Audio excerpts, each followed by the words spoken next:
Pause. All right. Welcome to Black Men and Cigars.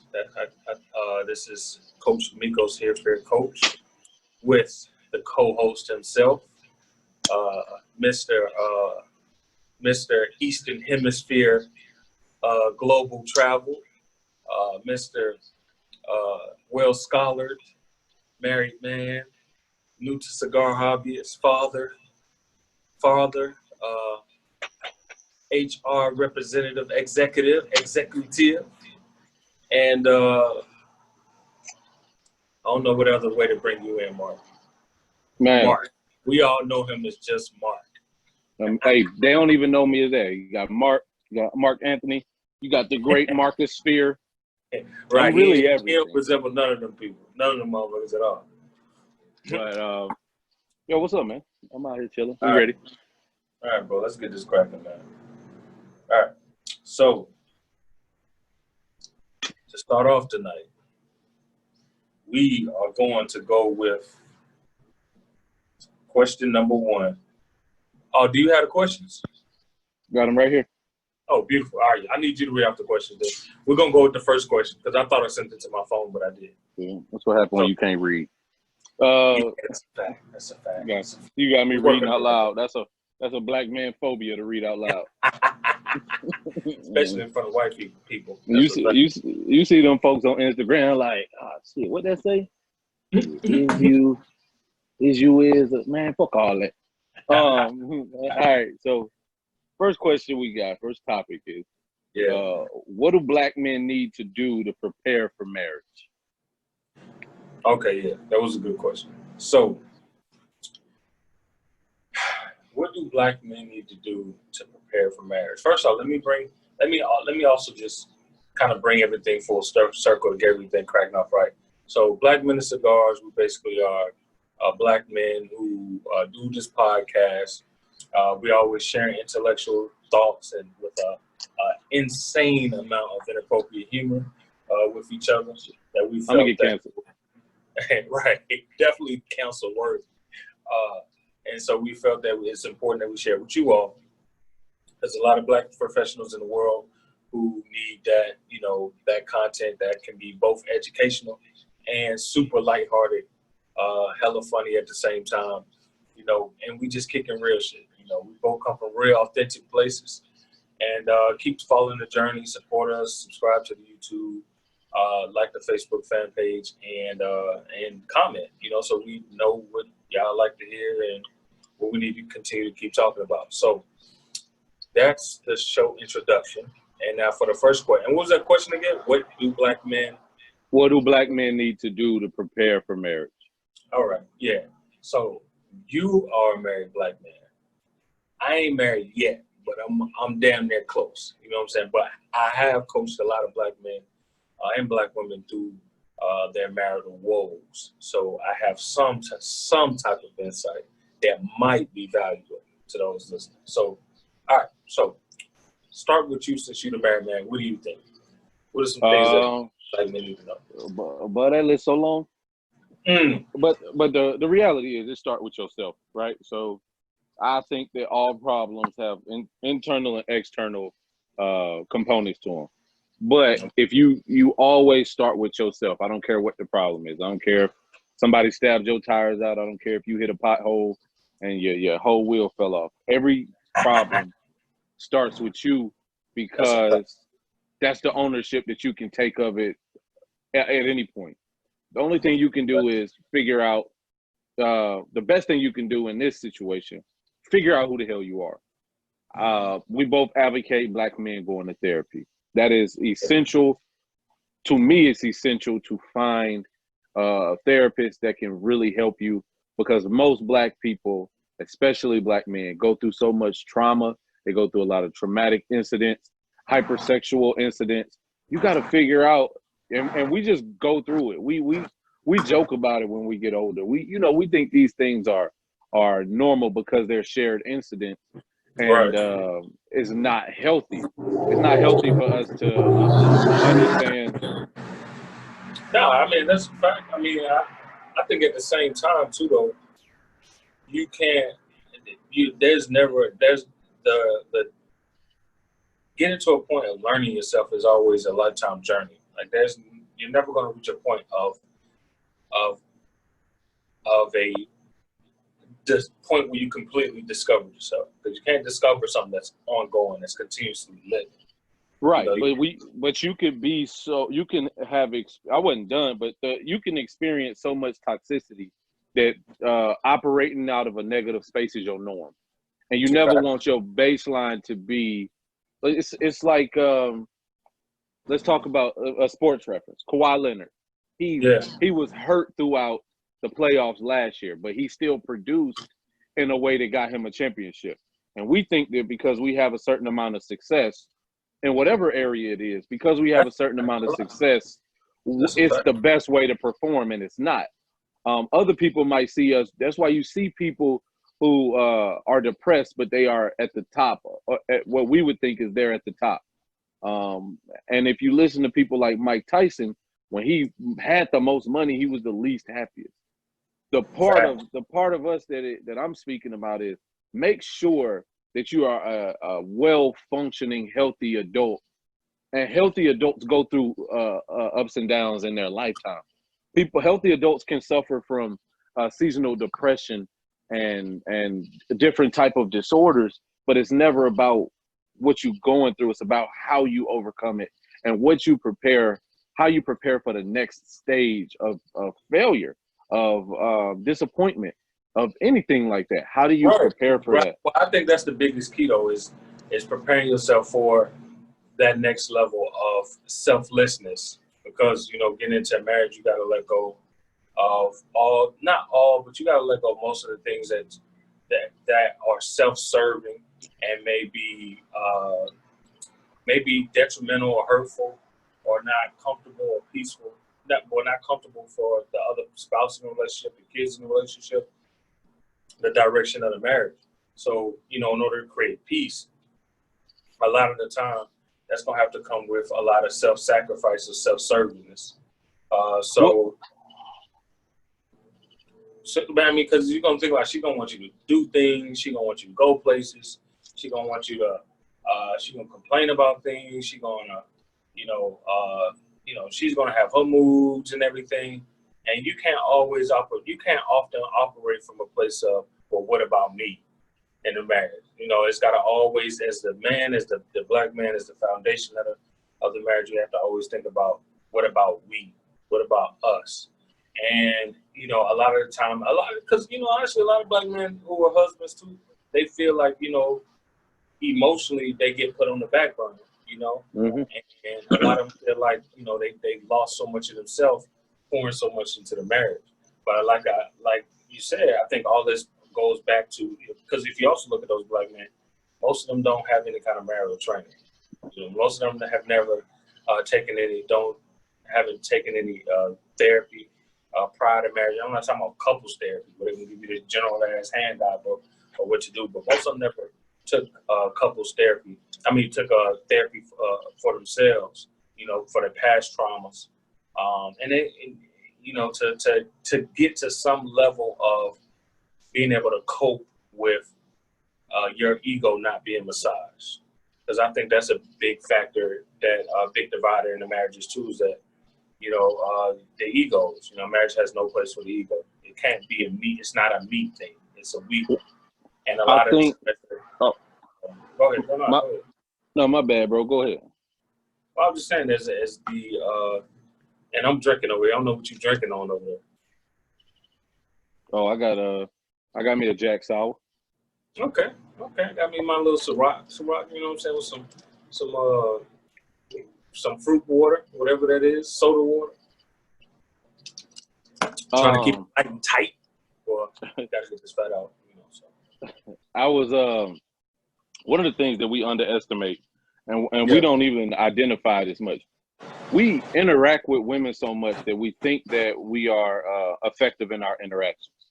We talk to women so often that we think our communication with women is effective. And one of the best things you can do after you figure yourself out is have regular, platonic, healthy relationships with women. I always, at every stage of life, I had a woman. This is prior to get married. That's a fact. That's a fact. Right. This is prior to get married. Because you have to, a lot of guys love women for what they can get from women. And I ain't saying this like no sucker stuff, because women got their things too. But, you know, a lot of men weren't taught to value women. So we love women as far as what women can do for us.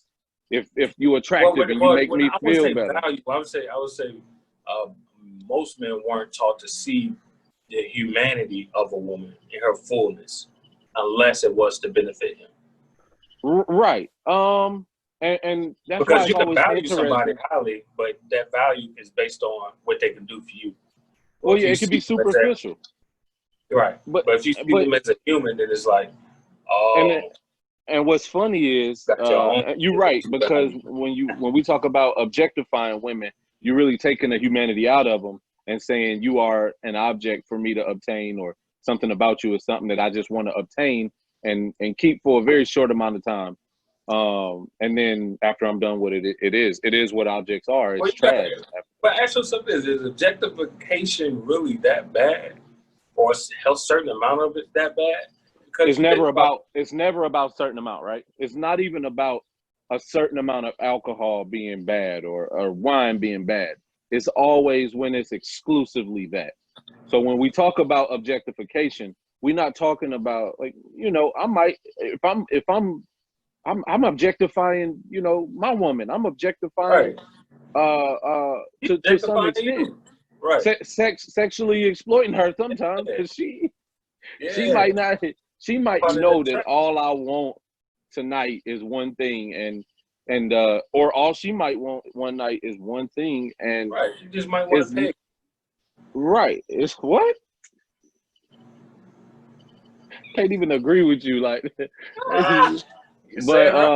that's a natural instinct.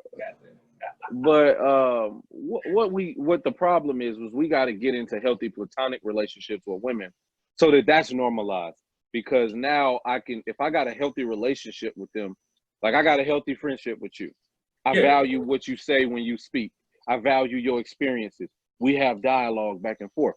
I got to be able to do that with a woman without looking for the flaw in whatever she's trying to bring, without dehumanizing her experiences, and things like that. So I got to show her that value, and I got to show her that I love her for something more than the superficial and what everybody else says.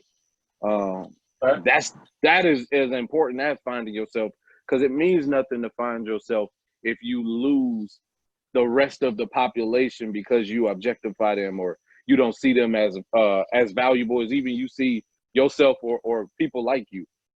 Well, because the thing is also is I want Black men to know that you don't be in this quest of trying to become the ultimate husband or ultimate man, that you lose all aspect of what it is to be just a human being. You lose your humanity, because Black men don't already think they're human anyway. So when you get to trying to be this all-knowing, all-considerate Black male, you lose a lot of the little minutiae of that are to be appreciated with being a flawed human being. You know, this doesn't mean that your marriage is going to be without, without arguments, without disagreements, without the ebbs and flows, the many ebbs and flows. But starting off, like you said, starting off with therapy, because what therapy teaches you to do is to get outside your own head about yourself. It teaches you to start to develop perspectives of life beyond your ego. And that's essential for being able to really appreciate a woman for who she is, not for what she can be for you as a potential candidate for a wife. So I think that's definitely a gem. And to prepare y'all for the highs and the lows, the arguments, the loss of attraction, the fights, the one to call it quits, the fatigue, all that. So and I think a lot of Black men gonna be like, well, where the hell can I get this training? Where the hell can I go to get this help? And my number one advice is always outside of therapy, because therapy is not the answer. It's just a great tool, it's a resource. But I definitely employ a lot of black guys to go get some marriage mentors. You know, go start following marriage mentors on social media. I was about to say something similar to that. Oh, what was you gonna say? Put yourself around married men, because most people got marriage fucked up, and that's the reality. Like most people think that people see marriage and they just and one, it's a lot of people our age, especially, got this nostalgia about marriage. You know, they want to be married, but they don't understand the dynamics of a relationship. Put yourself around somebody and let them tell you what forever with one person look like. Put yourself around those people that can tell you, like, nah, dog, it ain't gonna go like you think it's gonna go. And understand what it means to have that type of commitment. Because you know, you gotta, every step along the way, it's not even always the big things. People think it's stuff like cheating and stuff. No, it ain't that. It's that you don't do the dishes. It's that you leave toilet seats up. It's that you didn't communicate effectively enough, because you used to being the CEO, the CFO, and all of that of your own stuff. And once you intertwine yourself with somebody, now you might be the CEO, but now you got to work in tandem with the CFO, because y'all got money together. Y'all buying houses together. Y'all getting, y'all doing these things. And you saying, if you want to beat your chest and say you the man got a lot of responsibility. The man got to communicate with that woman. Unless y'all dynamic is, I'm the ultimate dictator, which is not a healthy way to deal with it. But you got to be able to communicate. I don't care how big or small it is. Hey, I got a son. Hey, Max gonna be over here, and he gonna be over here for the week. And what if she's like, man, I had something planned for us. Well, I didn't communicate effectively, because on Thursday morning I told you in about 2 hours I'm gonna go get Max. You know what I'm saying? Like, that's ineffective communication, and it's stuff that we all got to work on. Hell, I got to work on my communication daily, and everything is a daily thing. Happiness is a pursuit; it's not a destination. It's gonna be and speaking of that, one of the other things is your partner has nothing to do. Your partner is not gonna make you happier than you are as an individual. If that might be a very temporary thing. Then you are with yourself. So you got to find that value within yourself, within the things that you love and want to invest in. Well, you got to do that. It's like me and you said yesterday.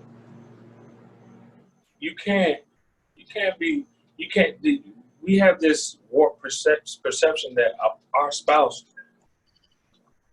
is supposed to encompass the emotional well-being that we want in life. They're supposed to make us happy. They're supposed to make us laugh. They're supposed to do, make us feel sexy. They're supposed to do this and that and the third. And it's like those are all self-imposed expectations that come out of self. Those are your responsibilities to go out in the world and obtain, not your spouse's to divvy out to you. Now, if you're not getting any of those qualities from your spouse, then you might have an issue with compatibility. But at the end of the day, you're not gonna always be happy. And like I told you yesterday, you're not gonna always be happy with your spouse. Hell, you're not even always happy with yourself. So why in the fuck do you have this crazy ass expectation that you're supposed to be happy with your spouse, and if you aren't happy with her, then I need to reconsider this relationship or reconsider this marriage. It's like come on, like that's not even realistic. That's an unfair blueprint to lay upon somebody who never accepted that blueprint in the first place. Yep. And it's a lot when you talk about intertwining your life with somebody, because you gotta understand. And sometimes you just need to shut up and whisper, shut up and think to yourself, damn, this shit is forever. And just make sure you understand what forever is. Think about your last 5 years with yourself. What Big Chris say, forever is a mighty long time. That's why Andre 3000 had to say it multiple times, forever, forever, ever, forever, ever. That's real, because you got to say to yourself, think about what you went through in the last 5 years, the last 3 years, the last year, and how good or bad that was. Now throw another person in there. Throw another person in there that ain't gonna clean up the way you like to clean up, that ain't gonna talk the way you like to talk all the time, that ain't gonna they just, it's just, you're dealing with people, man. And did we get the, we ain't even get into it really, the hardest part about being a successful Black man. Oh, we didn't get into that at all, actually. So the hardest part about being a successful Black man, I'm gonna tell you this from my perspective. The hardest part about being a successful Black man is the amount of damn if you do, damn if you don't that you have to face, especially when it's coming with dealing with your own people, because you want to help as many as you can, as much as you can, but the help is often overly criticized, and it gets disheartening. You're constantly asking yourself, is it worth it? You know? And then on top of that, you're putting your neck on the line for your own career aspirations, you know, for your own career ambitions. And it's like, damn, but if you don't do it, you know, it's not gonna sit right with you. And, you know, people, you know, somebody find out and say you're not right for it or whatever. And yeah, it's a damn if you don't do, damn if you don't thing. Like, people think that success is, oh, you get to buy a lot of stuff and go and travel a lot and live a happy life and you have a lot of peace and tranquility. No, motherfucker. Like, it's constant work, it's constant growth, it's constant, man. Like, it's not an Instagram post in front of a Lambo. You know what I'm saying? It's, you know, somebody said it the other day, people are quick to complain about your results, you know, about what they see you doing and accomplishing, but they don't ever take just a minute to look at the struggle that, you know, you had to go through and are going through to maintain that. So that's why I would say, for me, the part about being a successful Black man is having to be prepared to deal with the damn if you do, damn if you don't. That's what I would say. Yeah, I can agree with that aspect. I think that the plight of successful Black men is, I don't know, it's hard to get outside of what you just said, because it's like, I'm 30. Right. So 30 years of my life, I've only had eyes for Black women. Speak for yourself. No, and it's not to say that I don't have. I've always seen myself with a Black woman, and so it's that, like, Black women are very dedicated. You have you have your Black mother, you have your in my case, Black children or Black child. And to I'm gonna throw cognizant in there too, to be a cognizant, successful Black man. It's a lot, man. You know, you try to date with intentions. You see, I noticed it's crazy, because you know the information, and then you have the reality. So you know that Black women are successful, and you know that Black women support you and love you. And then you got the other side, which is, I know a lot of great Black women, but I don't know a lot of healthy Black women in terms of companionship. And so people got this confused that dating is easy for successful Black men. And I done heard all of the excuses why women couldn't date me. I done heard that I was intense, I was intimidating.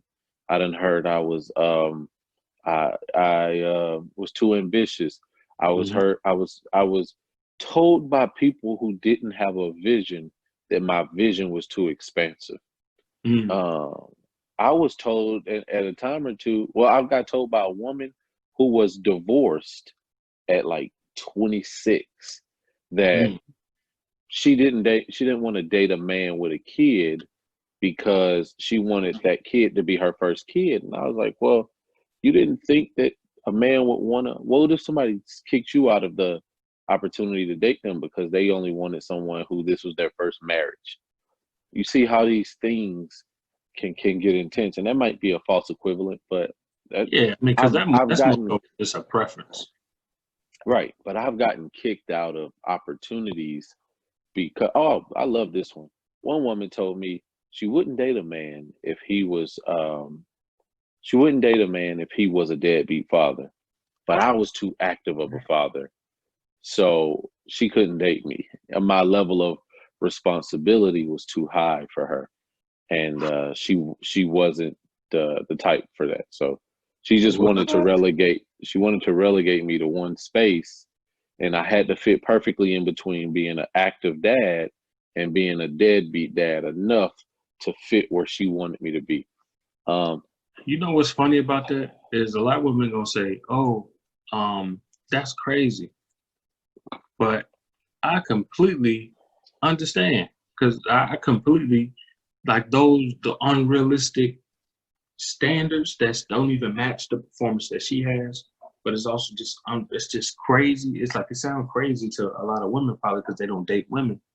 But yeah, like as a Well, successful black man, like yeah, that's plausible. I've heard that. what one I of the haven't things heard that's that specific frustrating. one, but One of the I can things see that's that. frustrating too, as a successful black man or whatever.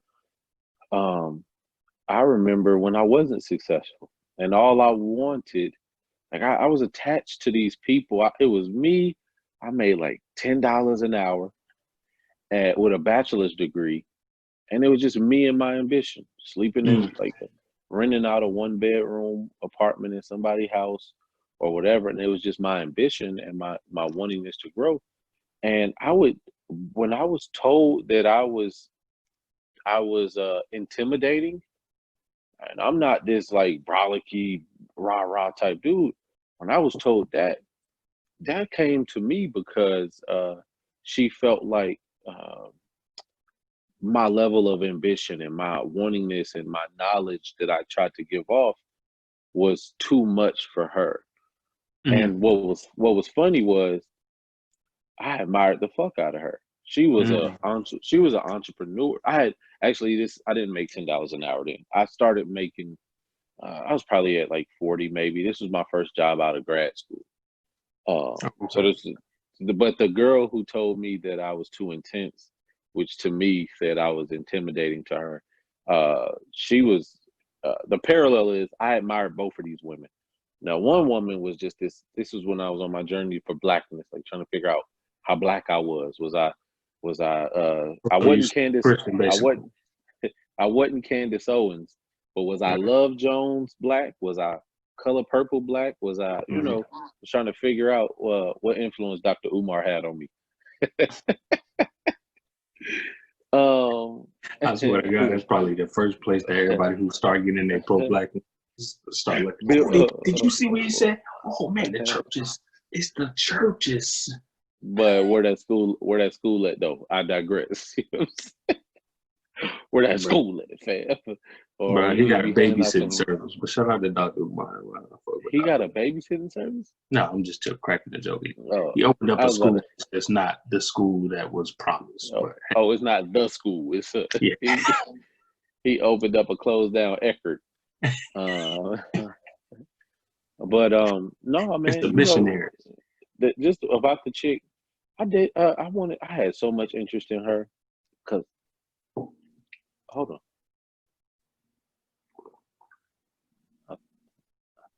my neighbor. I had so much interest in her, bro. She was everything I admired Mm-hmm. in somebody that was completely unlike me. So she she's an artist.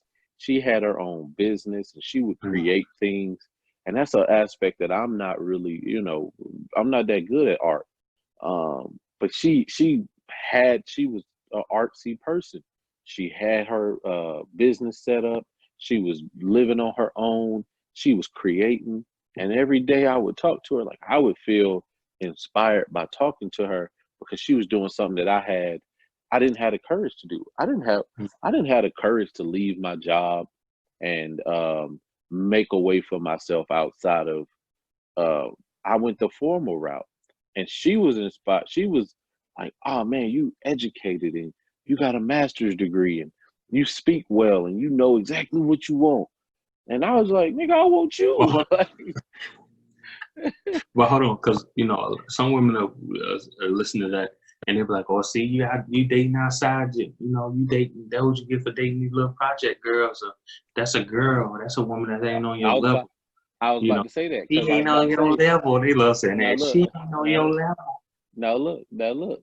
Folks always say, where you find these women? They regular women. You mean these women? They're everywhere you at, goddamn. They your But girl. let's not confuse that one person, because I was inspired by her, just like I was inspired by the girl that called me intimidating, because she was, when I was looking for blackness, she I'm was glad you're saying that these women inspired you. By the way, I hope that right. don't get in transition. She was the epitome of blackness for me. This Mm-hmm. girl was, and I have an affinity for Haiti as a country, just based on a history. But man, she was just a dark skinned woman, beautiful smile, um, personable. But she didn't know exactly what she wanted to do. And for me, I was so inspired by her and her embracing her blackness and her, and she was teaching me just different type of phrases and the language and stuff like that of Haiti. I'm sitting here like, yo, what can I do for you? I want to help you with your resume. I want to help you finish off school, because she was in Mm-hmm. school, or take care of these things. And I was so and she said intense, because you know I might wake up wanting to have a in-depth discussion, and that ain't everybody. But I was so inspired. I was so inspired by this woman, and she didn't see that value in herself that she gave to me. She only saw my value. So to her, she was here. She was confused. She didn't know what she wanted to do. I'm educated at this point. You know, I'm still only making I'm making like, no, I was in grad school, so I was making like $13 an hour. I wasn't making nothing.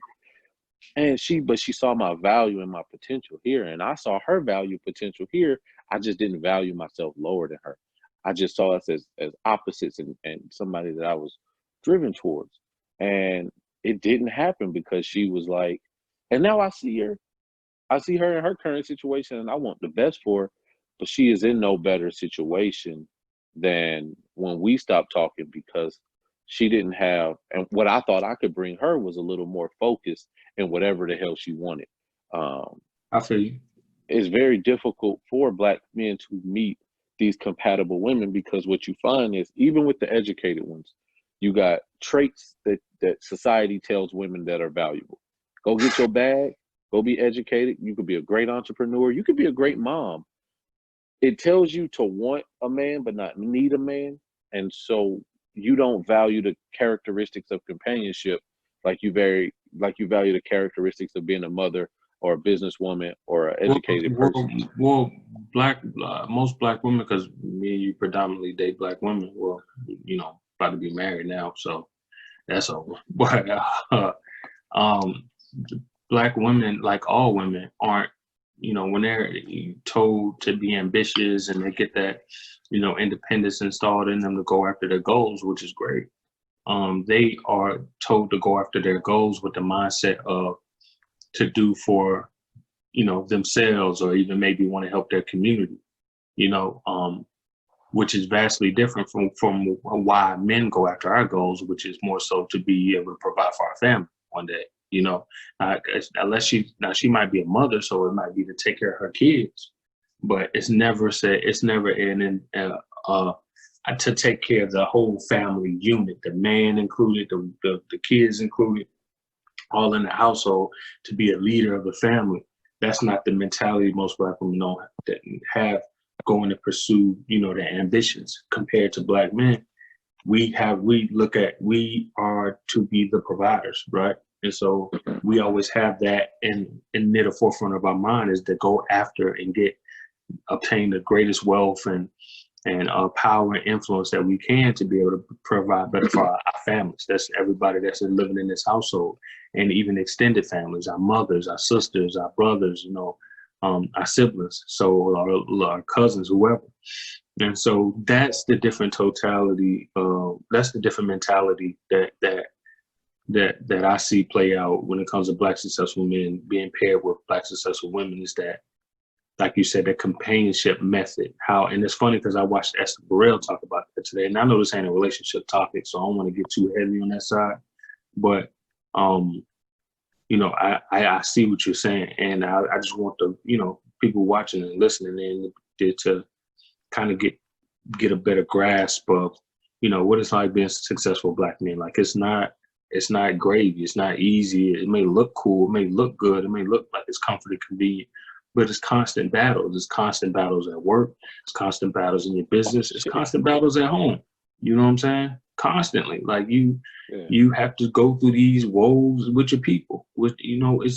It's hard to find just a peace of mind. That's the greatest thing I think that we try to look for. I think that's why we do our cigars, is because we get to just sit back and be nothing to nobody and just enjoy some peace and quiet, or listen to whatever our favorite podcast is, or whatever music is, catch up on our personal, get back to the joyful, boyish childhood treasures that were once lost, that we get those 2-hour moments to ourselves, to not be anything of a highly responsible figure to anybody, so that's what it's. I think that we take on so much pressure as a successful Black man, especially because I remember I was told by a woman, she said, I take on the lead every day at work. Mm-hmm. I don't want to do that at home. And she said it, and I respected it.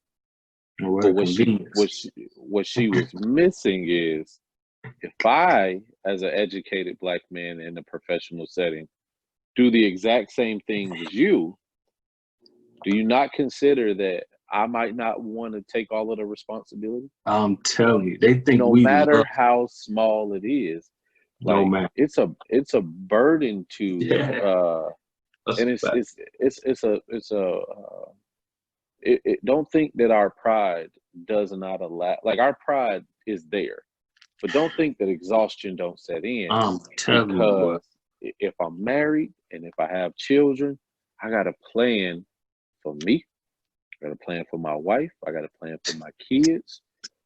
In this situation, I got to plan for everybody's my goals sister. has to be considered and taken into account. And the part of success that people understand but don't really understand is, for me and you, we first generation success, right? That's a fact, man. So we might have uncles and aunts that are successful, but that don't touch us.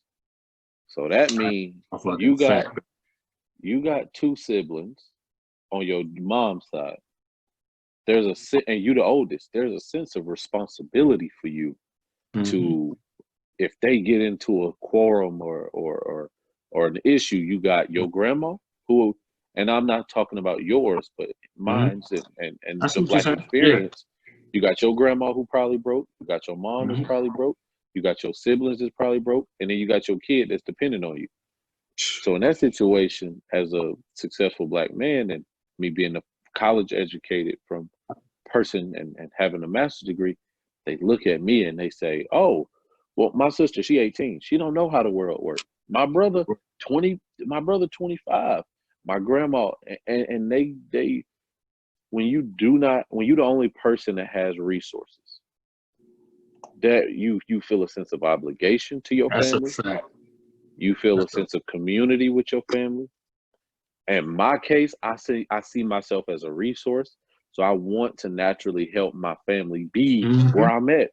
And the desire that I have, I cannot, now that I have a family, I can't put my desire for wanting to help everybody else in front of my family. All right, we're good. All right, so we're good, man. All right. So I'm gonna have to put all this together. It's gonna be editing hell. But what I was saying. So all right. So yeah, just being a successful black man. The hard part is just you consider you're consistently having to put others first, and there's no rewards for that really, outside of the benefit of their future. Their well-being, their peace, their happiness. I think that's the part that gets underplayed the most about black men, especially successful black men. Especially those who are head of families, is that they think because we're so quiet and so stoic that we aren't as emotionally involved as the mother is, as emotionally invested as the mother is. And it's like we're just as, if not maybe a little bit more, because we're willing to sacrifice, any kind, our damn near our sanity, our own desires and wants and dreams for the better unit of the family, especially like newer age, young black men, successful men. So, it's like you said, and we're always thinking outside of just the nuclear family. We're thinking about cousins, extended siblings. I mean, siblings, step brothers, sisters, extended family, even friends. Like we're always thinking about how can we help all of those, so many people with the resources that we have to obtain the goals that they desire without ever, even fact checking or quality checking to see if they're reciprocating that same energy towards us. Yeah. I agree with that. I agree. I told my cousin, it's funny because remember, I told you I was gonna have a convo with my cousin. I told him the other day, he reached out to me. I was like, he doing 10 years, and I always send him cash apps, and I used to send him green dots when I was popping. But I'm always sending him money. And I told him, like, look, I don't mind helping you out and getting you the bread because I know you in the jam, you know what I'm saying? And I know how the justice system does a black man, and they railroaded the hell out of him. But, you got to invest in this relationship too. Like, you got to invest in, you got to make an effort to get at me too, and not just when you want something. You gotta start up some conversation and intrigue about some question you have. Don't just always, hey yo, cuz, can you fuck with me with the yeah, Atlanta nigga, can you fuck with me with the, and he'll ask me for a amount. And I love helping them out.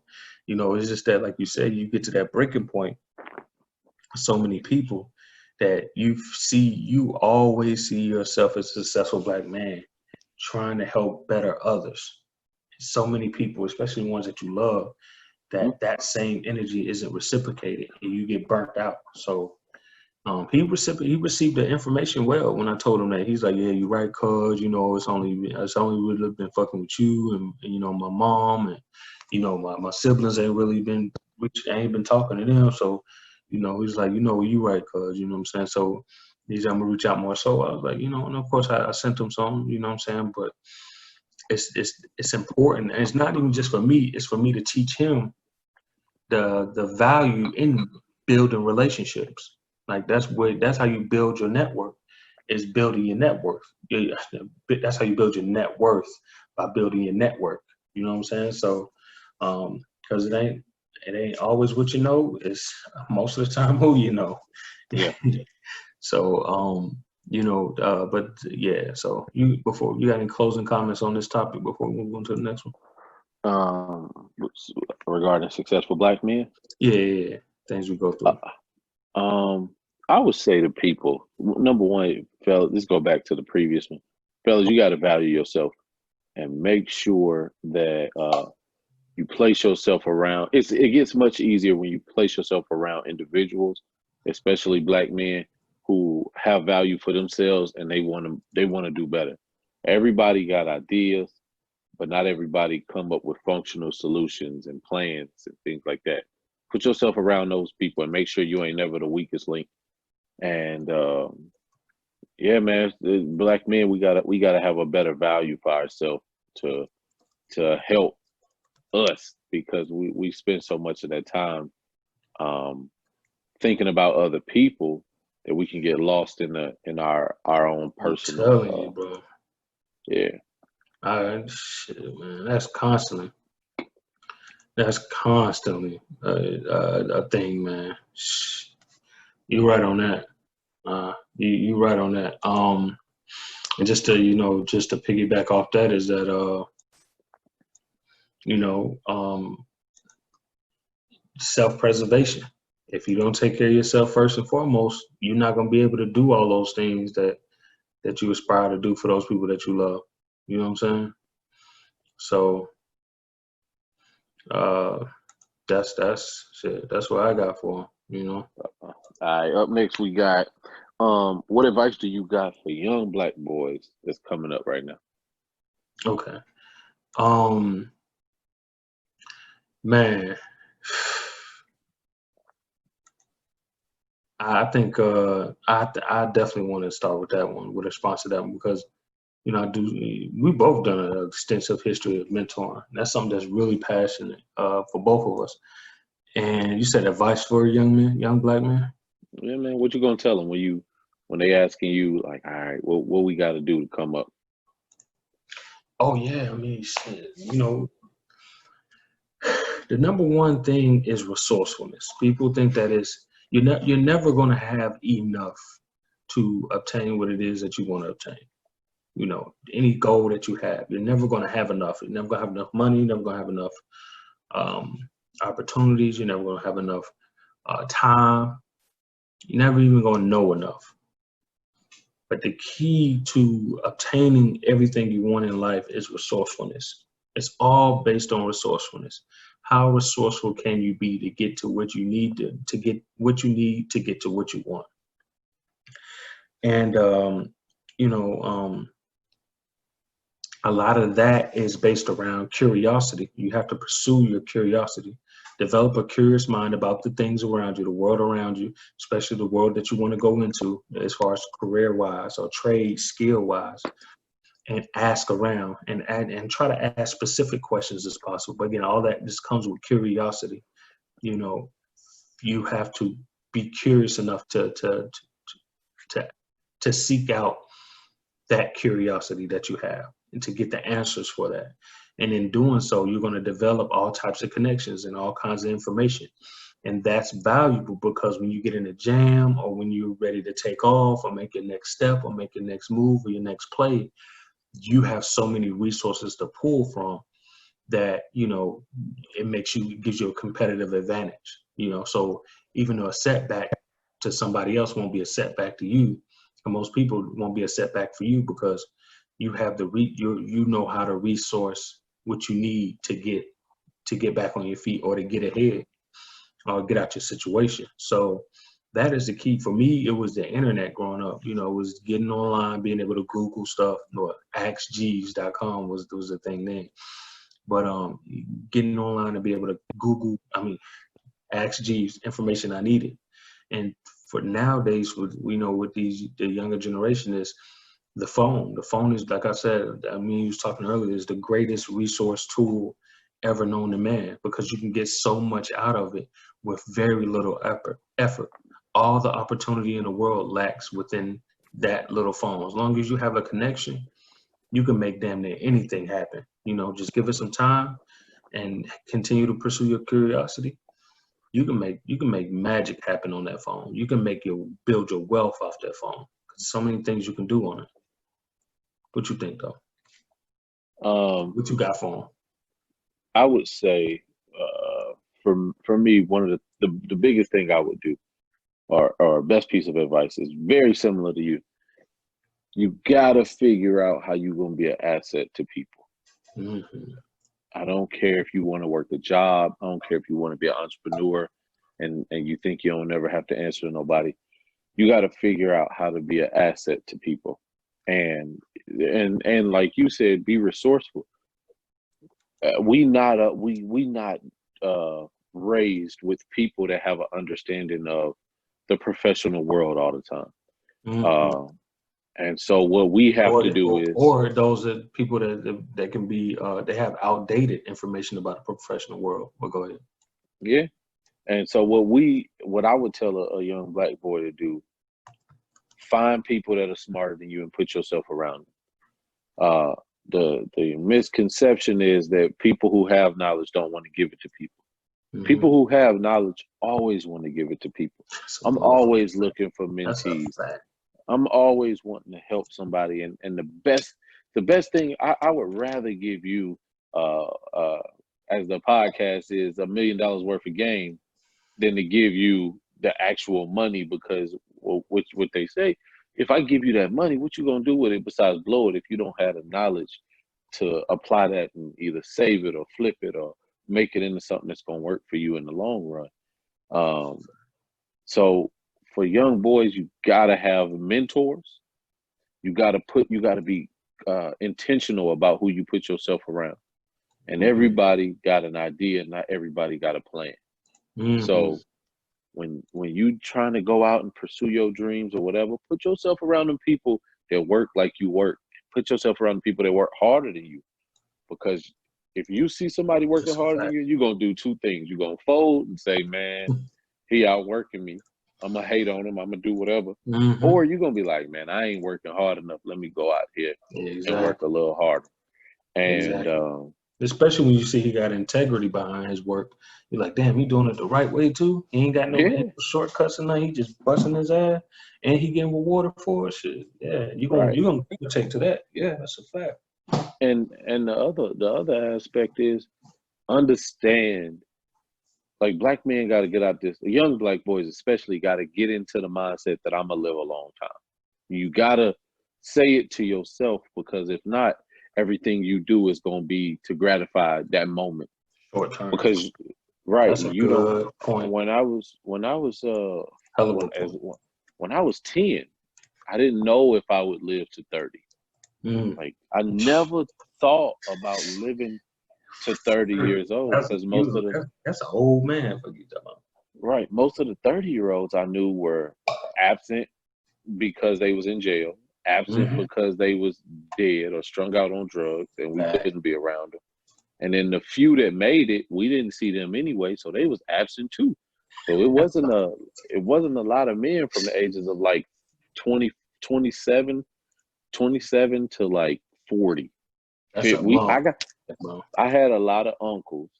I had my grandparents. I didn't have older, like my cousins. I had one uncle that was the youngest uncle, and he was in his 20s and 30s, but we didn't want to be like him. He lived in my grandma's basement. But because we thought that freaky pervert James downstairs.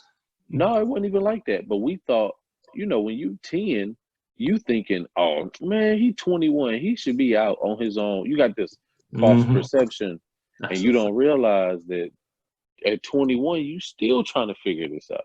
Right. So for young black boys, I gotta tell them, like, hey, don't worry about just tomorrow. Just do what you need to do, and make sure that you got intentions in everything you do.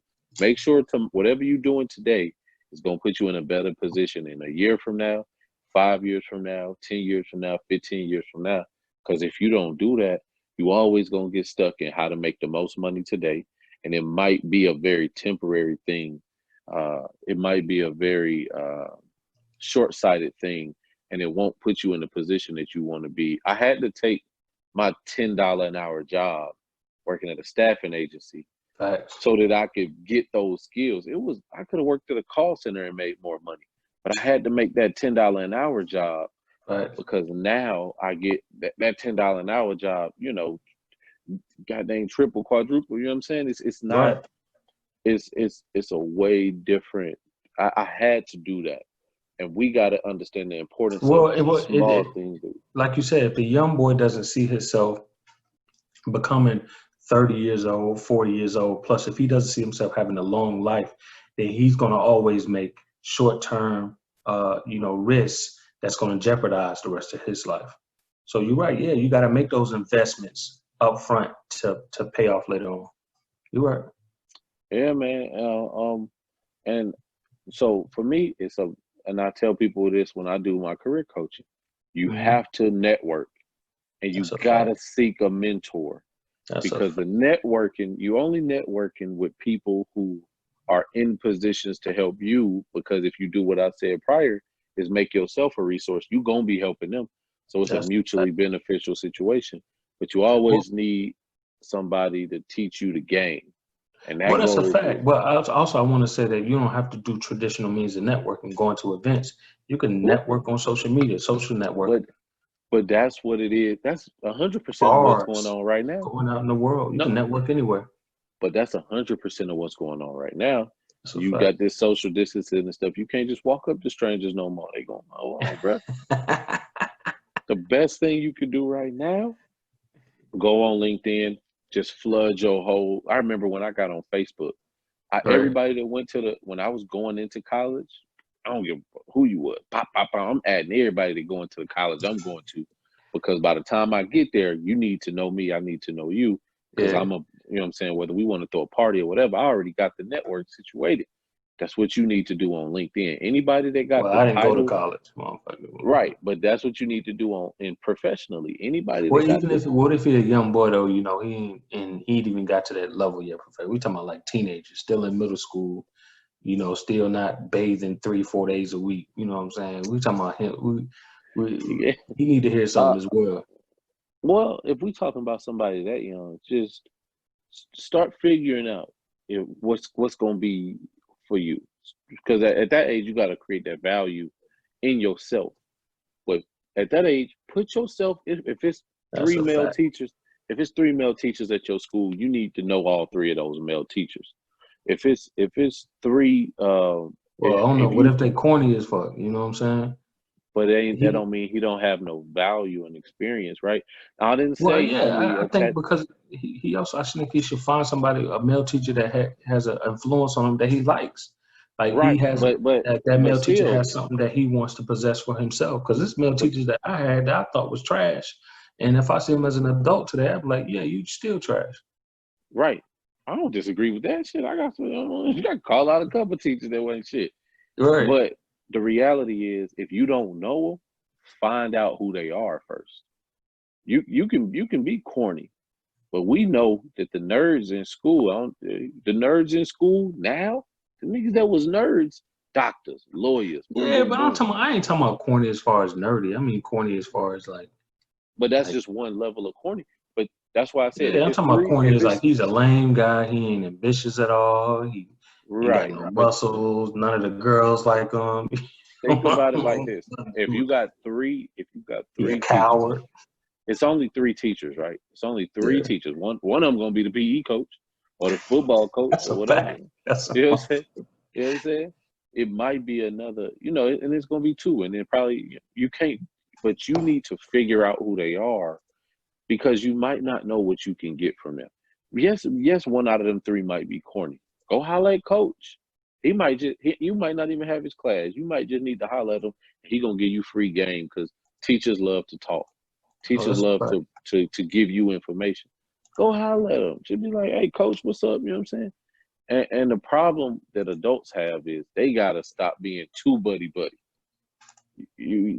I know adults, teachers that overstep the line. You gotta create those boundaries to say, hey man, I'm gonna take you under. Like my favorite teacher ever, 8th grade, or not 8th grade, 6th grade, Mr. Kozart. Man, Mr. Kozart, it'll be after school. We could either walk home or chill with Mr. Kozart. It was me and 3 of my closest homies, 2 of my closest homies. Man, we would just chill with him after school. He would stay. It don't matter if he stayed till 8 o'clock grading papers. He'd just let us hang out, just talk to us, whatever. And then it got to a point where on the weekends, he would just pick us up, go to CC's Pizza, just hang out with us, because he knew we ain't had no male influences. And he would He sounded like that coach from Penn State. Nah, but and the thing was, we knew he did these things for us that was specific to us. You can't go out and have these boys out with no money and nothing, and then just that's a financial investment that ups the ante. You ain't taking everybody's kids out, but he showed us that he cared about us. And in 1 year, he had me walking back to the school after I was, graduated from middle school or got out of middle school or elementary school, whatever. And I just went back and hollered at him so much that once I graduated college, I emailed him. I had to find him first. because he lived in a whole different state. I emailed him, reached out to him, and I just wanted him to know the impact he made. And you never know, whatever amount of time you got with somebody, the effect you can have. So the young boys need to look up to a healthy older man. Not one of them old niggas that be trying to grab young girls and shit like that. But you gotta look up to one that really got something to give you that's gonna help your maturation. And that's hard to say to a 13-year-old. It's hard, but that's hard, man. I mean, because you got to give so much direction with that, you know, so much deciphering that you got to do, you know. So, I mean, but that's still good advice, you know. And I would say too to young boys, like, I think these young boys need to also start to find women that they look up to have as mentors as well. Even if you don't have anything specific in mind you want to do, it's just important to be around smart women, educated women, strong women, to give you a healthy scope of what a good woman is when you become a man. You know, to give you like a scope of the dynamics of a woman, the humanity of a woman. You know, when you become a man, you know, so often we be young boys and we be in school trying to, oh, she the baddest teacher, she the baddest. But we didn't really take that time to get to know those teachers, those female chief teachers, to get to know them and like, damn, she's cool, damn, she's smart. Because we had those teachers as well, you know. But if young boys took the time to do that more, they develop a appreciation for women, again, not for just what they can do for them. So, you know, I want to definitely put it out there. That's good, because that's real good. I mean, I'm just saying, and they need to, you know, they need to understand that it doesn't always take a motherfucker with nuts to lead. That a woman can lead you as well, you know, because women have been leaders in my life during different phases and different times. And these are not just women I've been in relationships with, but, you know, just as mentors to me, you know, in business especially. You know, I can't tell you the amount of women I've looked up to that help me make thousands. You know what I'm saying? So, that's definitely what I employ into them. So you got some closing comment? Oh, go ahead. No, I was about to make the transition into the next topic because it kind of cross over a little bit. But this ain't even to do with young boys. It's got to do with people in general. So let's say somebody came up to you and they said, "Hey, coach, I want to do something in the next year that's gonna change my life. That's gonna make my life better. I want to turn my life around in 12 months." What you got for them? What you gonna tell them? You want to turn it? Are you going with my questions or your questions? I'm going in the order that we talked about. Because you said it was my question. It was my question. You told me 1, 3, 3, 4, 4. I'm looking right now. 4, 4. What's the 4? Oh, okay. How can somebody turn their life around? All right. Yeah, you're right. All right. A year. He thought he was getting cut out. No, I just thought, like, damn, these where the sauce at in these questions. So I would say in a year to turn your life around, I would say you definitely need to I would say find a skill, a trade that you can pick up on to do that you can learn and get certified in within 3 months to get employed within 4 to 6 months. That's what I would, Name some. I mean, of course, you know, I'm talking about the reference to the cloud engineering. You know, you could be a various type of cloud engineer, you know, DevOps side, you know, and anything in cloud. Just Google cloud engineer careers or cloud careers.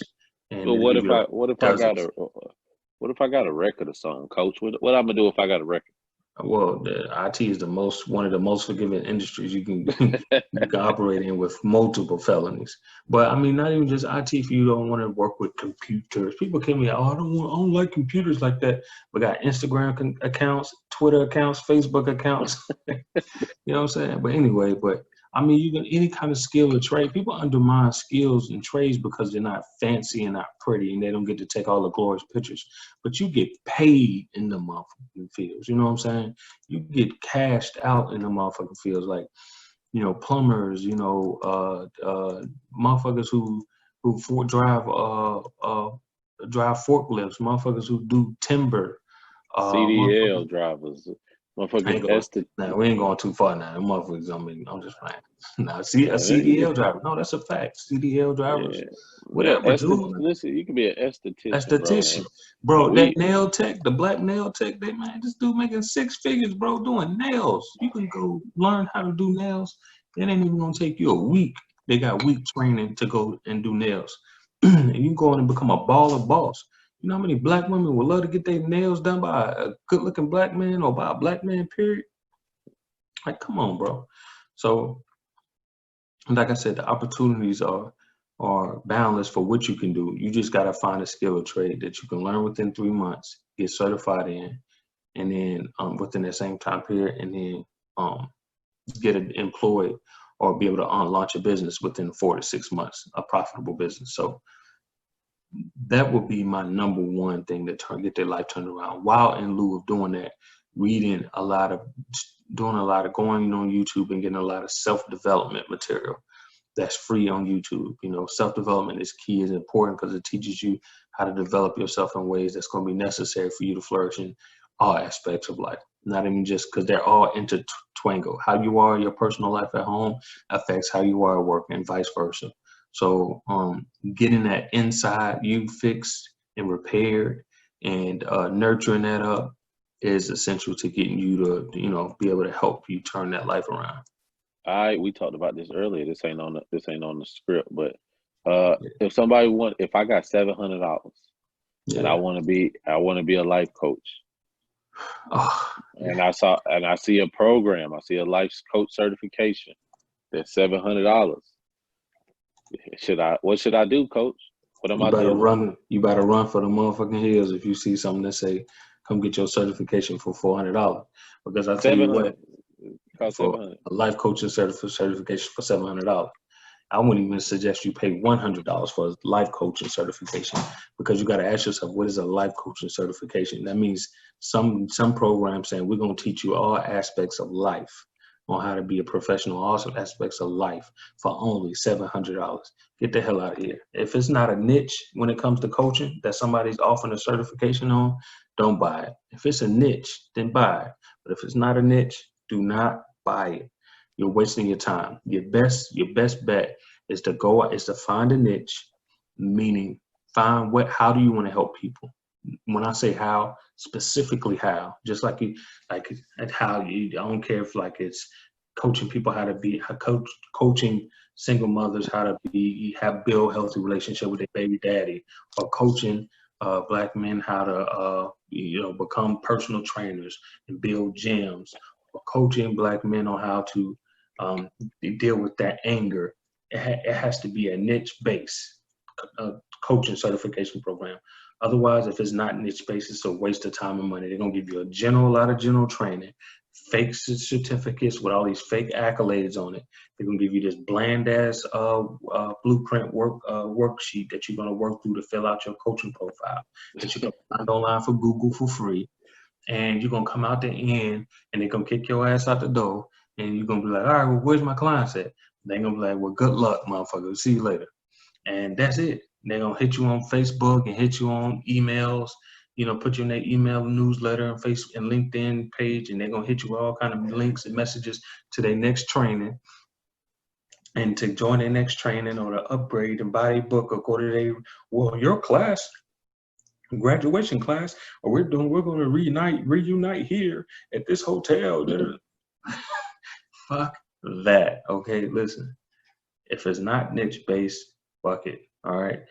Too many people are trying to become life coaches and don't know what aspect of life, don't have any aspect of life that they mastered themselves that they can help walk somebody through. Best thing you can do is go get some goddamn experience yourself. Finding some clients who are going to pay you. I don't give a damn if they pay you $1 or $25. I started with $25 a month. pay you to help them achieve a specific goal. Because when you're building your experience as a coach through clients, you start to develop your identity as a professional. You start to develop your identity as what coaching niche you're into, and you start to develop your avatar, which is your model client, of which ones you mostly attract and you can usually rely on to generate business. So yeah, don't get no life coaching program. Don't shoot me no DM on how to be a life coach. And don't don't do none of that. Go get the info. Go try it first, and come back with better questions and a better gauge on what is it exactly that you want to do. Because most people who say I want to be a life coach, they really what they really usually are just people who their friends came to for advice, and like, oh, you really helped me. That was really good. I really appreciate that. I needed that. Girl, you are so good with people. You should go to school for that, And then they think it's the same with a comedian. They think because they make their family members or their best friend laugh that they goddamn, in a year's time they can become the next Kevin Hart. Like, come on, you're not becoming Tony Robbins overnight, man. He put in 30 years of work before you found out who he was. Like, you think you about to come and put in 3 days of work? That's what most people do. They say they're going to be a coach. I'll tell them what to do. They're like, oh, okay. And I never hear from them again. I don't ever see no coaching posts from them or nothing. It never fails. 99% of people who want to become life coaches never become life coaches because they never want to do the work that's required and that it takes. Because it's going to be hard work. There's going to be a lot of failed results. And it's going to be a lot of tweaking, it's just so much, man. I could really do a whole fucking TED talk on why you shouldn't become a life coach. Why you should become a life coach. Why you shouldn't become a goddamn life coach. Go become a cloud engineer or HR manager. I don't think you can jump your ass in HR. Yeah, but people ask me how they get in HR. I'm good at managing people. People don't understand, man. When you in HR, like you are literally in between business. You are a middleman. And most of the time you're rendered powerless. You can make suggestions, but you don't have no authority to implement shit. You gotta wait. You like, is this good enough? No? Okay, let me and people think like, oh, tell me how to get in HR and I'm gonna do it. All right, cool. Don't take your goof ass to get no master's degree in HR. Guess who did that? Yep. That's stupid as hell. I ain't gonna say it's stupid as hell. I'll back off from that because it's things that I think are more of a waste of time than doing that. I just time. Right, because like going to get a bachelor's degree in psychology. Guess who did that? Yeah, that's pointless. It's a waste of money. Not if you want to become a camp counselor. My bad. Hell no, that's a stupid ass goddamn. I tell people, look, so I'm gonna give you a little bit of advice. Anybody listening? Number one, don't ever major in psychology, sociology, anthropology, none of that. If you really want to do that, if you want to do one of them soft sciences, get your minor in it. Your minor can teach you everything you need to know. Go get you a degree in something that's going to pay you in case you don't go get your master's degree. You should never get a bachelor's degree in anything that is not going to pay you when you try to go to the next, if you don't go to the next level. Because a lot of people do fucking pre-law. It's pointless. A lot of people do pre-med. And I'm not saying pre-med is pointless, but you better damn sure you make sure you get into med school. You can't because there's no point in getting a degree in psychology and making $10 an hour. When especially because, like, let's say HR, right? HR, if I was smarter, or if I had the right guidance, if I had a mentor, or if I had networked appropriately, somebody should have told me, don't go that route because your degree is going to cost you tens of thousands of dollars. It's going to cost you over $50,000 to get a master's degree. Or it might not cost too much. It might cost you about 40. It might cost you 40,000 to get a master's degree. How much you coming out making though? Shit, I came out making 40,000. But you got to think that ain't got nothing to do with my before taxes. right. That ain't got nothing to do with my bachelor's degree. Damn. But you got to understand too. When I had my bachelor's degree and came out with when I had my bachelor's degree and my total education cost 80,000, and I'm at a state school. You know what I'm saying? That's including grants and all of that. I didn't have all of that in student loans, but I'm getting, I could have stopped right in my bachelor's degree, which I shouldn't have gotten in psychology. I could have stopped at my bachelor's degree, went into HR, and would have been making more now. Because all I got to do is work in HR for a few years, get my certification. My certification gonna boost up my pay. Somebody is going to, if I get with the right company, somebody gonna pay for that master's. So now I don't have, you know what I'm saying? It just made more sense. Now I got a degree in management, and I ain't get into management as soon as I got in, which means I could have really waited and gotten my experience up and said, okay, yeah, I want a manager, give me the skills to be a manager, which some companies will do. Offset that. It just, I operated out of, in a way with somebody who had no guidance. You get a bachelor's degree in psychology, again, you better damn sure make sure you go get you a master's degree right afterwards. Ain't no fatigue. Ain't no taking a year off unless your family got money. Because more often than not, you're going to end up with a job that pays you might end up as a server, because that's what I was when I first graduated. And guess what degree level you need to be a server?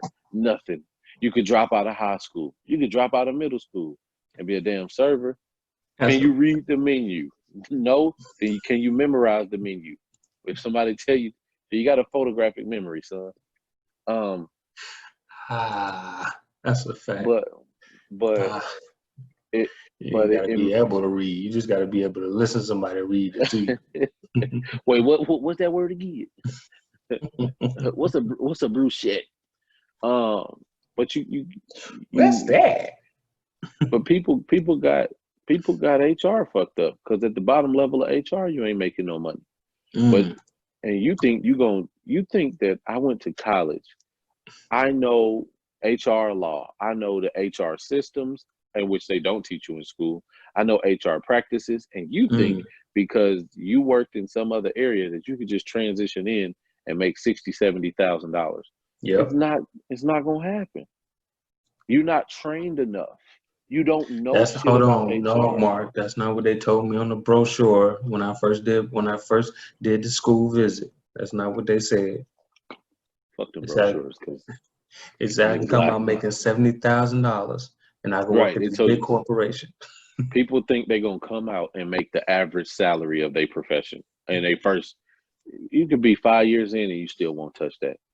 Because what they don't tell you is, they'll tell you like, oh, if I got my master's degree in HR management. Yeah. I wasn't coming out as an HR manager. So they tell you, oh yeah, the median salary for an HR manager is $110,000. I'm like, what? I can I'm good with that as a career. I'm good. Money. But what they don't tell you is managers are here. You starting off here, nigga. You know what you got to do to be a manager? At the bottom of the map. What you nobody ever said, wait a minute, you know what you got to do to be a manager, right? Nobody said that. Nobody said, you don't have to put in. Up, right? Right. Nobody say, you got to put in 10, 15 years to get to a senior level professional before you get to a manager. And I work with the government, so it's more like, it is very antiquated. It's very step-based and driven. I got to touch every step before I get to the top. And it's just, people got these ideas that are inconsistent with how you live life. But regarding the 1 year, how can someone turn their life around in 1 year? It's very similar to what you were saying. I would say go find whatever you want to do and be a student of it. Research that shit every day, and don't paralyze yourself because you don't think you have the skills. Entry level is entry level for a reason. You don't have to have much knowledge at all to get in a lot of entry level positions. I don't think your goof ass can go and be a lawyer without no degree, or without passing the bar. But you could be a clerk. I don't know if you could be a law clerk, but you can be a clerk.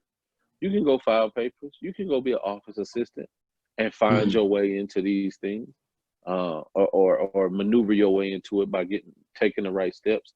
But yeah, the first step is getting your shit together and planning out what the fuck you want to do. If you want to try to take the elevator up, go into IT, go into something that, hell, go into the medical field, go into IT, go into something that they can train you in, and immediately you're gonna start making money from what you just learned. Yeah, that's a fact. And if you don't do that, then you work it backwards. Don't think you're gonna be an entrepreneur. Don't think you're gonna be an entrepreneur and your business gonna take off in the first year. Bro, I'm telling you, they drink the Kool-Aid. They drink the Kool-Aid. They see these motherfuckers shine on the social. I mean, I don't even want to dive so deep in that, but boy, yeah, don't think you about to become a millionaire in a year from having nothing. Nigga, you gonna become Beyonce and Jay-Z, Tyler Perry in a year. That's not how this works at all. This is a long game, but you got to play it smart. You can get to where you want to be. You just got to pace yourself. You got to play it smart. All right. The average millionaire is 62 years old. You got to play it smart. Millionaire. So they retired. They retired. I'm just saying, even in business, the average millionaire, even in business, is in their 60s. So play the game smart, man. Play the game. Let's dive into the last one. This is yours because you're a thought. That's a fact. Let's do it. How would you feel if your wife started an OnlyFans page? I feel like you're okay with it. You know what? I would be okay with it if we lived an alternative lifestyle that wasn't so that we lived a lifestyle that was alternative, like on the edge. And if we didn't have promising careers, like if she didn't make the kind of money she made, or I didn't make the kind of money I made, and especially with the potential of our careers to make even more money, I wouldn't be adamantly against it, because I subscribe to OnlyFans now. If you got a popping OnlyFans and you got some good stuff on there, I'm gonna subscribe. But I've seen it work to where the couple, the girl or the guy, or even sometimes both, they hide their identity. They hide it. Well, it's usually either or. It's never usually both, but either or, they usually hide their identity, their face, so you don't really see their eyes and stuff. So you never know who they really are, but you enjoy the work. So I've seen it. It will probably be something like that. But again, that's if we lived on the edge lifestyle and didn't have promising careers. So one thing that I like to always employ is that, because I follow a lot of porn stars, I had conversations with a few. I'm cool with one of them. What most people, especially women, don't take into mind is that how detrimental it can be to their future, and how their children have to pay for their decision to do porn, or become a sex worker. It's not them who only has to deal with the consequences, but your child, your son. In fact, I remember it's crazy. I was watching NFL, Mike Vick and Shannon Sharp, Undisputed today, and they was like, one of the questions they ask you, when you're coming out of college going into the NFL draft is, has your mom ever been a prostitute? Like, it's shit like that you be like, damn, my mom had an OnlyFans account. And they dug that shit up.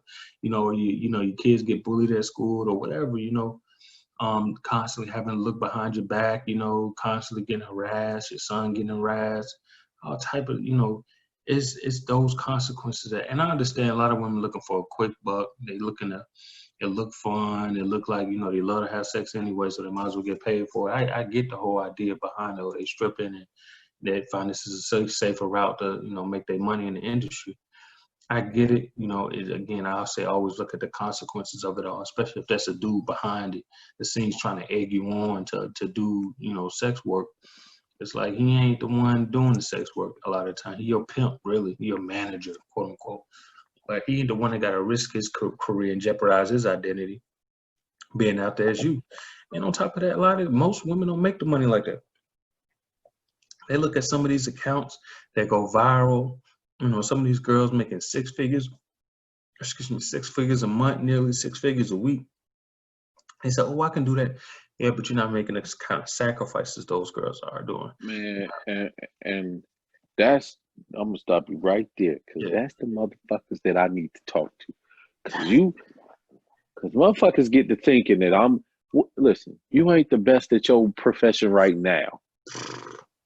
You're not the best at what you've never been the best at anything you really did. You've been good, you've been mediocre, but what make you think you gonna get your fans only page popping off so much that you think this the one thing you gonna be in the 1% at? I'm telling you, everybody think they're gonna be the exception to the goddamn rule. So you telling me that you gonna be, this is your thing, this is that thing that's gonna make you who you get the fuck, and you my wife? Now I will say my caveat to this is my response is, if my wife wanted to do it, I would be much more supportive of a hands and feet fans only page than I would anything having to do with the rest of her body. If I see two big ass feet out there. If she wanted to spend, if niggas wanted to do whatever they do to her feet and her hands, and she never show the rest of her body, I might be highly supportive. I think the other part that we got to think about is the psychosocial effect. After let's say you do make it big, right? People think about making it big, don't think about ever coming down from being that high. Right? Yeah, that's a good point, bro. And so you doing this for some sort of validation. Maybe money is the validation. Maybe it's the likes and the responses. What happened when that shit dry up though? What happened when your feet wrinkle? When you dry up a little bit, when you know what I'm saying? Unless you do everything in your power to be so successful and then move from there, the longevity in that thing alone is not enough to sustain you. And so based on how I am, I'm a career professional. It's hard. I have to, even if my woman made a meal a year, a meal a month, and she didn't want me to work, I gotta still figure out where my value is too. It's a lot of things that's gonna happen. What's our dynamic gonna be like? Not because she makes more, but if you got a fans only page and your shit popping, and then 1 month I'm bringing home 7,000 to 10,000, and you bringing home 7,000 to 10,000 a week. That's I can't lie and say that's not going to be an ego hit, because we're talking about a shift in the way that our lives can be orientated. And I couldn't do that. That's ego. But the other part of it is I have to be responsible. Most of those people who think about a fans only page, everybody who say they're gonna do something for a short amount of time, and if they start making money and you ain't make that type of money before, you don't know how to get out. Niggas don't know how to get out the dope game. Once somebody start paying you $1,500 just to send pictures of your feet when they can go on Pornhub and look up all the videos they want, man, I'm telling you. It's a lifestyle that comes with it. I'm telling you. And it's a psychological shift that has to happen with it as well. I'm telling you. I couldn't do it by and large for 99% of fans only fans page, but I could do it for that 1% that is like hands and feet, where my wife and her identity is still protected. And now we only have to work with the ego. We don't have to go out in public and they disrupting us, or, they know who she is, or, that's a whole different dynamic. Because now I gotta feel like I got to go into protective mode for something like that. And that's not where I Right. want I to be. mean, and I think that's another thing that's not considered is what the disposition that puts your man in. Like he got to now be on guard, and it can cause him to be overreactive in situations where he normally wouldn't have reacted such a way. You know what I'm saying? Because Yeah. he know his girl pop doing her thing online and stuff, and it's just that it's not. Again, I think prostitution should be legal, especially above the age of 25. Some say 21, and 25. That's an odd ass age. well, When because I think a when woman is your just. insurance go down. Nah, I think because she's much more mature. It's hard for her to be talked into a pimp situation. But that's just, Man, but this uh, is just me. Hey, I'll tell you why. I'll tell you why that's not going. Why well, that I mean, that's age alone, right? I'll tell you. I'll give you the current history. August Alsina's over 25. right, Jada Pinkett Smith is still the predator in the world's eyes. right to the world, right, Right, which means that if prostitution was legal, there's always going to be somebody preying on these girls, no matter how old the girls are. right. Uh, So I mean, like I said, I think it's whatever the age you think that's cool. But the point I want to get on is that I think that you should just be focused on it's so many other ways to make money and get to your goals or what you need to do versus selling sex because you're not ready for them consequences. How many old porn stars still around selling sex and selling it for less than $1,000? And these girls are legends. I'm gonna be honest Legends. with you. Pinky is the best example that I can give of a porn star that's matriculating into a better space. And I don't know But all of them. but you gotta say what is a better space because that's what we see on social media. No, You know what I'm I'm just saying? saying You because might not really. she created her own little porn whatever, and she putting on younger porn stars. She's trying to be the Gucci Mane Platform. of porn. No, I see what you're saying. Pinky XX, her platform, which is a She dope wanna platform, by she the way. I wanna don't be know if the you follow. Diddy. She wanna be the Now, Diddy of porn. Cherokee Diaz has the same thing. You know what I'm saying? Oh, I ain't know that. Oh yeah, I follow. So, Cherokee was back. My lady know about Cherokee, so well, no, I think yeah, Cherokee, she got a great platform too, like similar to Pinky's. But even again, you look at these women. Like I remember I watched Pinky on $1 Million Worth of Game podcast, and she said, had she had it to do all over again, she would never go into porn. what would she have done? I don't know. I think she said she would have picked up another skill and done something else, but she said she would never go into porn. That's telling. That's a sign that this ain't what you think it is. You know what I'm saying? Like you constantly being sexualized, you constantly being like you treated as a piece of meat everywhere you go. It's not right that we do that, but that's what comes with that industry. I don't think most girls are really prepared to take on, especially as they get older and just get tired of that shit. You know what I'm saying? They're gonna want to not be treated as a piece of meat. They're gonna want some respect. Yeah. And it's just hard. You're not gonna always be able to afford security.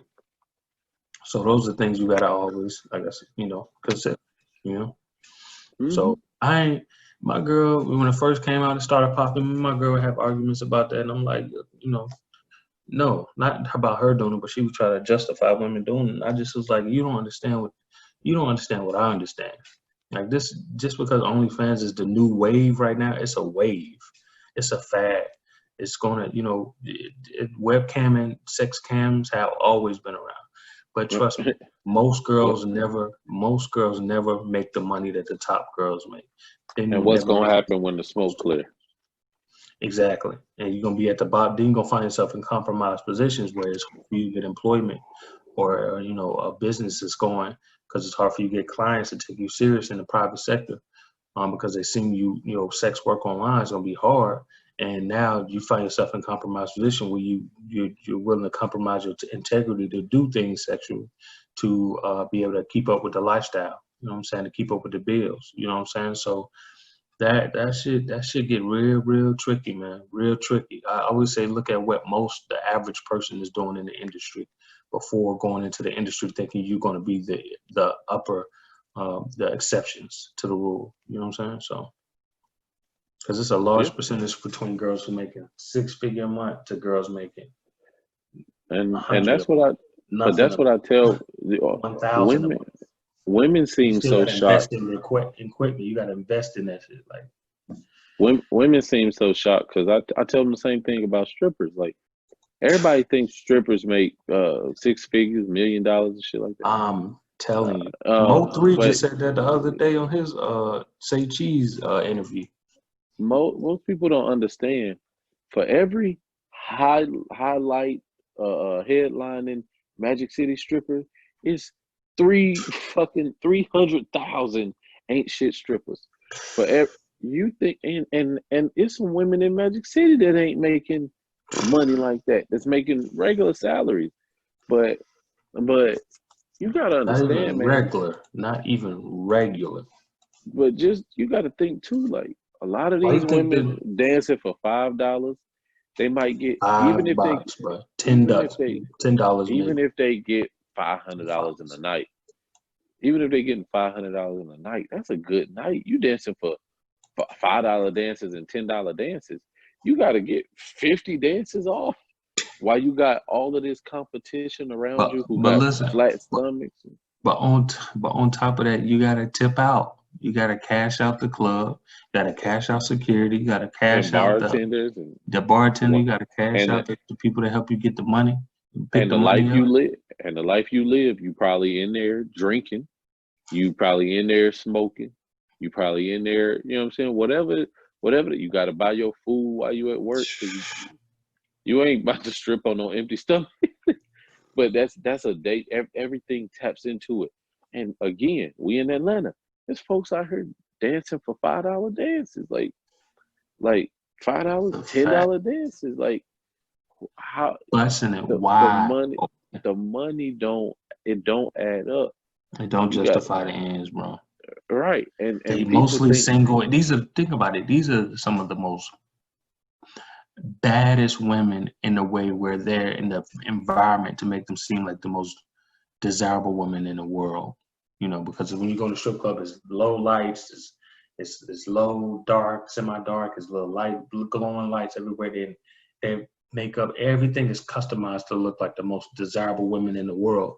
Even though when you go outside, this might be a different story. But think about it. These women aren't the wives. They aren't the leading category of professional wives. Think about that. But they're the most but desirable women in one area. if But you men ask aren't. women though, if you ask women, that's what y'all like, ain't it?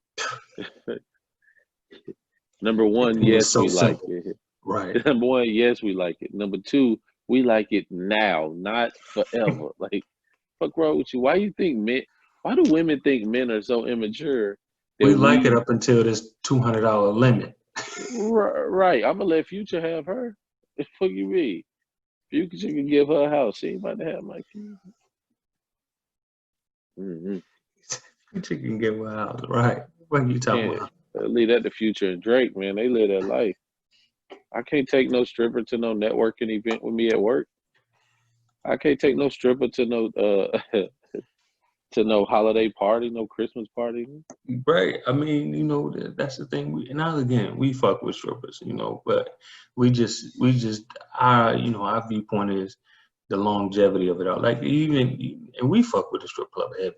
And the thing is, you rarely would go in the strip club and 1 month to another month, it's gonna be rare that you're gonna see the same girls in there. They Mm-hmm. transition so many clubs. It's not if the club scene was popping like that, they'd be in that same club for years. They're not even in that same club for months. You know what I'm saying? Like your favorite girl can be gone next week. You Your don't know favorite where. your favorite girl is paying $600 for a 2 bedroom, and she living in the hood. So all that oil she put on her is probably on top of dirt. Oh God, yeah. When AIM brought that down in the group chat about how the strippers is like Yeah, you know them girls that they wearing those outfits. They probably don't even wash them outfits every day. I was like, damn, I didn't think about Yeah, that thong been up the same crack for three months, bro. sweaty crack. But hey, I'ma But still go in there and fuck around out there for you think dance. she wash it? You think she washing her outfit every day? No. I know, man. But I don't care. Okay. I don't care. I'm still gonna go in there and bust them pies wide open. It's I ain't taking still, off. I'm gonna put my COVID mask on and shit. All right, man. So we about to wrap this up. Any closing thoughts, closing remarks before we end this thing, man? It's been deep, and it's 2:00 in the morning, 2:30. my biggest thing is always just having that value for yourself, and black men, the best thing you can do is value yourself, man. There's gonna be a long, slow grind, and as long as you committed to the slow grind, you gonna put yourself in a better position. Being an adult, being responsible for people, it's gratifying if you embrace it. Because if you don't, you're gonna just have this level of resentment towards it. Get yourself a beautiful, something beautiful to work towards. Beautiful wife, beautiful kids, beautiful, something with longevity as well. And make sure that you are working diligently towards that, because it's always fun to date multiple women, and that's cool when you're young. But when you dating different women and you look down and you look up and you done spent all this money and the women change and they not there, and you do everything on Valentine's Day and she gone by damn Father's Day. It's like I got no Father's Day gift after he just spent $300 on the date. Oh, the truth. He said she gone by Father's Day. God damn. You got her something for Mother's Day too. Right. That she and you took her kid. You gave her some. You paid for her kids a meal to go. What's wrong with you? Been She there. made a good ass story about how her kid was hungry, and if you're gonna be a part of her life, you need to start now. We're a package deal. That's a fact, God. That's a fact, man. All right, well, one thing I got to say is enjoy your cigars. We ain't smoking no cigars right now because we both in house and our women will kick our ass. But we'll get to a place in life where we will be doing this podcast while with cigars in our hand. But stick with us. Appreciate the love and support. Continue to subscribe. Continue to share with black men all over. We here for you, man. If you got any questions, submit them below. Submit your comments below so we know what feedback, what direction of the podcast we should be going to ask, and I already said ask questions. But yeah, continue support, and we appreciate y'all. And we're gonna push this content out. The goal is to get it out at least once a week, every week. So stay tuned.